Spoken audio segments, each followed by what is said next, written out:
Class आज हम जो पढ़ेंगे मेंडल के द्वारा दिए गए नियम मोनोहाइब्रिड क्रॉस जो इसने आनुवंशिक के संबंध में दिया था उसको हम पढ़ने वाले हैं।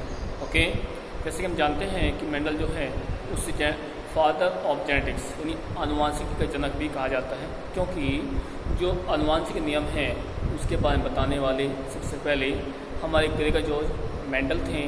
उसी ने बताया कि किस प्रकार से जो गुण हैं वे एक पीढ़ी से दूसरी पीढ़ी में यानी one generation to another generation transmit होते हैं। ओके, उसके लिए ध्यान रखना इसने दो नियम दिए थे, एक था मोनोहाइब्रिड क्रॉस और एक था डाईहाइब्रिड क्रॉस यानी एक संकर और द्विसंकर क्रॉस इसने दिए हैं।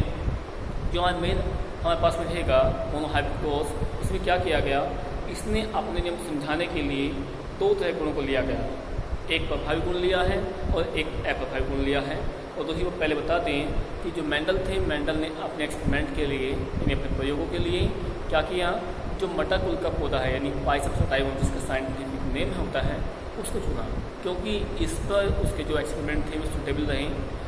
ठीक है, अब बातें करते हैं आपके पास में क्या कि मेंडल ने अपने लॉ को समझाने के लिए क्या किया, एलिल यानी कैरेक्टर का यूज़ किया गया और उसके लिए इसने क्या चुना, इसने अल्फ़ाबेट यानी इंग्लिश अल्फ़ाबेट के जो अक्षर थे उनको चुना।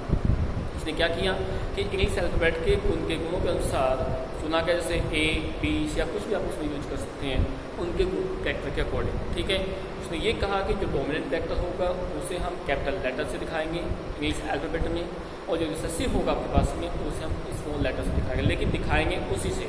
मान लिया हमने क्या किया, सपोज दैट अपने रेड को होता है आर से दिखाते हैं, लेकिन रेड का ठीक उल्टा रिसेसिव क्या होता है, वाइट होता है, तो वाइट को हम क्या करेंगे, स्मॉल आर से दिखाएंगे। उसी प्रकार ध्यान रखना है, सिंपल समझने के लिए क्या करते हैं, अब मेंडल ने समझाने के लिए पहले सब जो गुण लिए गए पौधों की लंबाई का इस्तेमाल किया गया। मेंडल ने क्या किया, उसके लिए पौधों की लंबाई के लिए क्या है कि लंबे पौधे टाल और दूसरे ड्वार्फ पौधों का यूज किया था। क्लियर, टाल को जो दिखाया है कैपिटल टी से दिखाया, जो जीन्स होते हैं ध्यान रखना है, और ड्वार्फ होता है उसके लिए इसको यूज किया स्मॉल टी का यूज किया था, यानी कैपिटल टी आपके पास हो गया है या स्मॉल टी आपके पास हो गए हैं। ठीक, स्मॉल टी इंडिकेट कर रहा है ड्वार्फ को यानी कोने को, और जो कैपिटल टी है ये इंडिकेट कर रहा है आपके पास में किसको, ये टाल को कर रहा है। ठीक है, ये लंबे को, जो टाल है ये डोमिनेंट यानी प्रभावी होंगे, और जो स्मॉल है आपके पास में ड्वार्फ है ये आपके रिसेसिव होंगे। तो मेंडल ने क्या किया देखने के लिए कि गुणों में क्या प्रभाव पड़ेगा, उसके लिए क्या किया, इसने इनमें आपस में मीटिंग एनिमेशन कराया और उसके परिणाम से उसने देखा कि जो हमारी F1 पीढ़ी है उसमें गुणों में क्या मिला है। पहले इससे पहले बता देते हैं, जो हमारे पास टी है दिखा रहा है लंबे या कुछ टाल दिखा रहा है, इसे हम कहते हैं फिनोटाइप, क्योंकि ये शो कर रहा है कैरेक्टर कर रहा है, और जो लेटर इंडिकेट कर रहा है इसे कहते हैं जीनोटाइप, क्योंकि ये जीन्स के टाइप को इंडिकेट करता है। ओके, जब हम टी की स्मॉल टी के साथ मैटिंग कराते हैं तो क्या होता है, small T plus capital T अब बनता है तो बनेगा सेम यहाँ बनेंगे।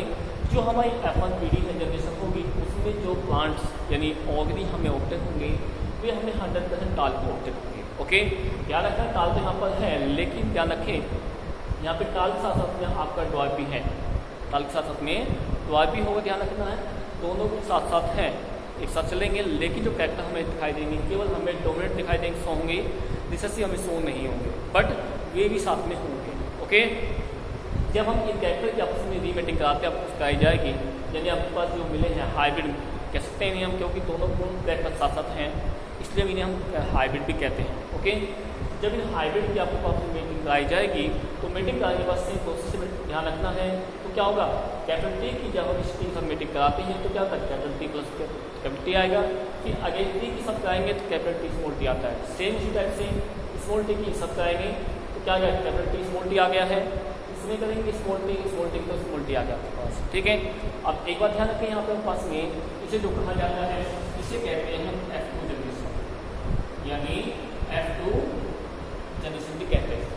ध्यान रखना F का मीन्स जो होता है, F का मीन्स होता है फेलियर होता है। ठीक है, यानी फेलियर फर्स्ट फेलियर सेकंड, जिसमें भी देखेंगे कि जो कैरेक्टर है वो कैसे शो हो रहे हैं। ओके, अब सिंपली देखा जाए आपके पास में ध्यान रखना है, इसके बेस पर ही मेंडल ने क्या किया, अपने मेन मोनोहाइब्रिड में 3 लॉ दिए।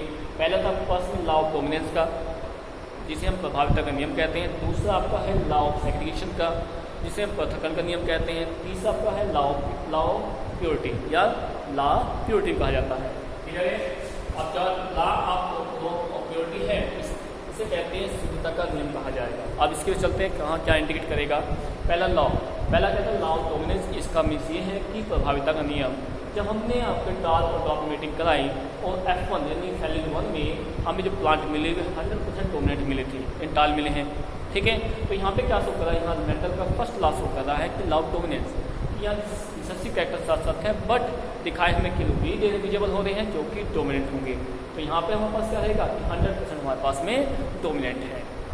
ओके, सेकंड लॉ हम कहते हैं लॉ ऑफ सेग्रीगेशन का, ये यानी पृथक्करण का नियम, ये शो करता है कि हमारे पास में जो कैरेक्टर हमारे पास में F1 में क्या विजिबल नहीं थे वे हमें क्या होंगे F2 में हमारे पास में विजिबल हो जाएंगे। एंड डोमिनेंट सिर्फ साथ साथ फर्स्ट विजिबल हुए केवल डोमिनेंट, लेकिन यहाँ क्या होगा हमारे पास ध्यान रखना है, यहाँ पे हमारे पास डोमिनेंट और रिसेसिव दोनों अलग अलग हो जाएंगे, ध्यान रखें। यहाँ पे जो उनका रहेगा ये हम जिसमें कैपिटल T होंगे, लेटर होंगे, वे हमारे डोमिनेंट होंगे, चाहे कैपिटल लेटर 1 हो चाहे आपका 2 हो, ध्यान रखें। लेकिन जिसमें दोनों ही लेटर आपके पास में स्मॉल होंगे वो आपके पास में क्या होगा, वो आपका ट्वार्फ यानी रिसेसिव होगा। क्लियर है? क्या कहते हैं वर्ड, इसमें कैपिटल T दोनों हैं, इसमें 1 कैपिटल T 1 स्मॉल, इसमें सेम कंडीशन। तो कैपिटल T कितने मिला है हमें, वो फाइंड आउट होगा, 3 में हुआ है, तो क्या होगा 1 2 3 1 2 3 हो गई। तो 3 क्या होगा, 3 क्या होगा पास में 3 हो गए डोमिनेंट, और बच्चा कौन है पास में, ये वाला बच्चा हुआ है, तो ये हो गया 1, ये हो गया रिसेसिव। तो यहाँ पे पास में जो लॉ ऑफ सेग्रीगेशन है, लॉ ऑफ सेग्रीगेशन है, इसमें जो रेशो आएगा वो रेशो आपका होगा 3:1 का आएगा। 3 इसमें डोमिनेंट होंगे और 1 इसमें रिसेसिव होगा। ओके, थर्ड लॉ आपको चलते हैं law of purity. Law of purity ध्यान रखना वो भी आपका यहीं पर शो करता है, क्योंकि लॉ ऑफ प्योरिटी क्या कहते हैं कि यहाँ पे हम क्या करेंगे, जो कैरेक्टर आपके डोमिनेंट है, प्योर डोमिनेंट है, उनको अलग ले लेंगे, जो प्योर रिसेसिव उनको अलग ले लेंगे, जो हाइब्रिड है, हाइब्रिड यानी डोमिनेंट प्लस रिसेसिव दोनों साथ साथ हैं, उन दोनों को हम उनका अलग निकाल देंगे। ठीक है, अब चेक करते हैं, जिसमें आपको नोट में ध्यान रखना है, इसको हम रीड कर लेंगे। अब यहाँ चेक करेंगे, सबसे पहले ध्यान रखिए इस लॉ के लिए कि जिसमें केवल कैपिटल T ही हो, स्मॉल t ना हो, तो प्योर डोमिनेंट होगा। वो चेक करते हैं, देखिए यहाँ पर ध्यान से, इसमें केवल कैपिटल T है, ओनली 1 है, 1 आ गया। इसमें कैपिटल T स्मॉल t और इसमें कंडीशन ये है, तो कितने हो गए 2 हो गए, तो इसमें कितना है 1 है, तो क्या हो गया लॉ ऑफ प्योरिटी का जो रेशो आएगा वो आपका आ जाता है 1:2:1 आ गया। क्लियर है? तो ये हमारे पास क्या करेंगे, जो डिपेंड करते हैं हमारे पास ये, क्योंकि यहाँ पर हमारे प्योर डोमिनेंट, हाइब्रिड डोमिनेंट और प्योर रिसेसिव तो सभी कैरेक्टर हमारे अलग अलग हो जाते हैं। क्लियर हो गया है? क्लियर? ये हमारा रहेगा इंडिपेंडेंट चलेगा, हमारे पास ध्यान रखें।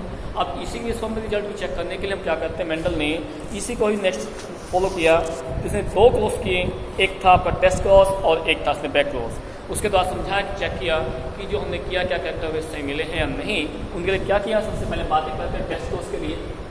जो टेस्ट क्लॉज हमारे पास रहेगा उसमें क्या करेंगे कि जो हमारे पास में हाइब्रिड प्लांट में मिले हैं, हाइब्रिड मिले हैं, पहले इनका हम प्योर रिसेसिव के साथ में मीटिंग कराएंगे, और मीटिंग कराने के बाद चेक करते देखते हैं कि हमें जो कैरेक्टर हैं, ठीक है, वो हमें कैसे मिलते हैं। चेक करें, जब कैपिटल T की इस सत्य के साथ मीटिंग कराएंगे तो आपका इस कैपिटल T स्मॉल t आएगा, जब इसकी आप सब कराते हैं तो सेम कंडीशन बनती है। सेम टाइप से जब स्मॉल t की आप इनके साथ मीटिंग कराएंगे तो आपके जो कैरेक्टर आते हैं small t small t small t small t आएंगे। ओके, आप देखिए यहाँ पर पहले हमें चेक करना है कि डोमिनेंट कितने हैं और रिसेसिव कितने होंगे। चेक कीजिए, यहाँ पे कैपिटल T भी है, स्मॉल t भी है, कैपिटल T भी है, स्मॉल t भी है, सेम यहाँ पर है स्मॉल t दोनों में मिले हैं। यहाँ पे चेक किया जाए कि 50% 100 में से 50% तो हमारे हो गए डोमिनेंट एंटाल हो गए हैं, तो कैपिटल T शो कर रहा है। और इसी टाइप से हमारे जो 50% है हाफ यानी है, उसमें केवल रिसेसिव यानी डॉर्कनेस है, टालनेस उसके अंदर नहीं है। तो यहाँ पे जो हमारे पास टेस्ट को रिजल्ट मिला हमें, वो ये मिला है कि हमारी हाफ जो जनरेशन हमारे पास है प्लांट्स, वे डोमिनेंट है एंटाल होंगे, और हाफ जो हमारे पास है डॉर्क यानी रिसेसिव होंगे। क्लियर है? हो गया तक का। अब चलते हैं नेक्स्ट पॉइंट में। दूसरा जो इसने बताया कोर्स करके वो बताया बैकोस के थ्रू बताया है। अब बैकोस में क्या किया कि वही हमने हाइब्रिड लिए, हाइब्रिड प्लांट लिए। अब जिस प्रकार से हमने क्या किया था, हमने यहाँ डॉर्क का यूज किया था, सेम उसी टाइप से हमें क्या करना है, टाल यानी जो प्योर टाल थी उनके साथ हम यूज करेंगे, यानी मीटिंग कराएंगे। मीटिंग सेम कंडीशन जैसे हमने यहाँ कराई है वैसे हम यहाँ पे कराएंगे, और उसमें देखेंगे कि मीटिंग का रिजल्ट हमें क्या आता है। ओके, देखिए यहाँ पर यहाँ कैपिटल T है, इसमें दोनों कैपिटल T हो गए हैं। यहाँ चेक करते हैं आपके पास में कैपिटल T स्मॉल t हो गया। क्लियर है? अब यदि यहाँ चेक कीजिए, आपके पास में चेक करें तो उसका जो रेशो आता है पास देखने जाएँ, बट टॉल इसमें भी है, टॉल ये भी है, तो 100% आपको ताल हो गए हैं। यदि जो प्लांट हमें यहाँ मिले हैं बैकोस से, ये हमें 100% प्रभावी यानी कि डोमिनेंट ही मिले हैं। यहाँ पे रिसेसिव आपके पास में नहीं है। भले ही ध्यान रखना, यहाँ पे आपके पास क्या है, डोमिनेंट प्योर है, यहाँ आपके पास में हाइब्रिड फॉर्म में है, क्योंकि प्योर आपके साथ में इम्प्योर भी यानी ताल के साथ में आपके पास द्वार भी होगा। क्लियर है? इस तरह से जो मेंडल का था, मेंडल का जो फर्स्ट लॉ है लॉ ऑफ, आप प्योरिटी कह सकते हैं या आदर्श कह सकते हैं, जिसने इसने एक ही नेम दिया गया, आपके पास कहा गया क्या, मोनोहाइब्रिडोस, वो आपका कंप्लीट होता है। ओके, एक बात और, यदि हम 12 क्लास के अकॉर्डिंग चलते हैं तो उस मेंडल ने एक लॉ वो दिया है इनकम्प्लीट डोमिनेंस का, इनकम्प्लीट डोमिनेंस, जिसे हम अप्रभाविता का नियम भी कहते हैं। इन प्रभावी है, पूर्णतः प्रभावी नहीं होंगे। उसके लिए ध्यान रखना हमें करना क्या है, हमें सेम प्रोसेस को यूज करना है, और जो हमें कैरेक्टर आएंगे ध्यान रखना उसमें भी इसको निकाल चलेंगे। ठीक है, यानी प्रभावी गुण हैं लेकिन पूर्णतः प्रभावी नहीं होंगे, ये ध्यान रखना होगा। लेकिन यहाँ भी चेक कर ले, आपके पास यहाँ भी गुण हैं, प्रभावी तो होंगे लेकिन साथ साथ में क्या आपके प्रभावी भी हैं। लेकिन यदि इस लोग चलें, जो लॉ ऑफ प्योरिटी है वो इंडिकेट कर रहा है किसको, आपका अप्रभाविता भी कर रहा है, क्योंकि यहाँ देखिए कैपिटल P प्रभावी हो गए यहाँ पे आपके पास, लेकिन जो आपके पास ये दो मिले हैं आपको 2 कैरेक्टर्स हैं, ये आपको डोमिनेंट तो है लेकिन प्योर डोमिनेंट यहाँ पर नहीं है, ये आपके हो गए क्या, इनकम्प्लीट डोमिनेंट हो गए हैं। क्या हो गए हैं, इनकम्प्लीट डोमिनेंट। यदि हम ये पूछा जाए आपके पास में जमने की व्हाट इज द रेशो और इनकम्प्लीट डोमिनेंस, यानी अप्रभाविता में ये जो हमारे कैरेक्टर होते हैं उनका रेशो क्या आएगा, उनका जो रेशो होगा उनका रेशो 1 रेशो 2 रेशो 1 का ही होगा। ओके, ये ध्यान रखना होगा। ओके, ठीक है।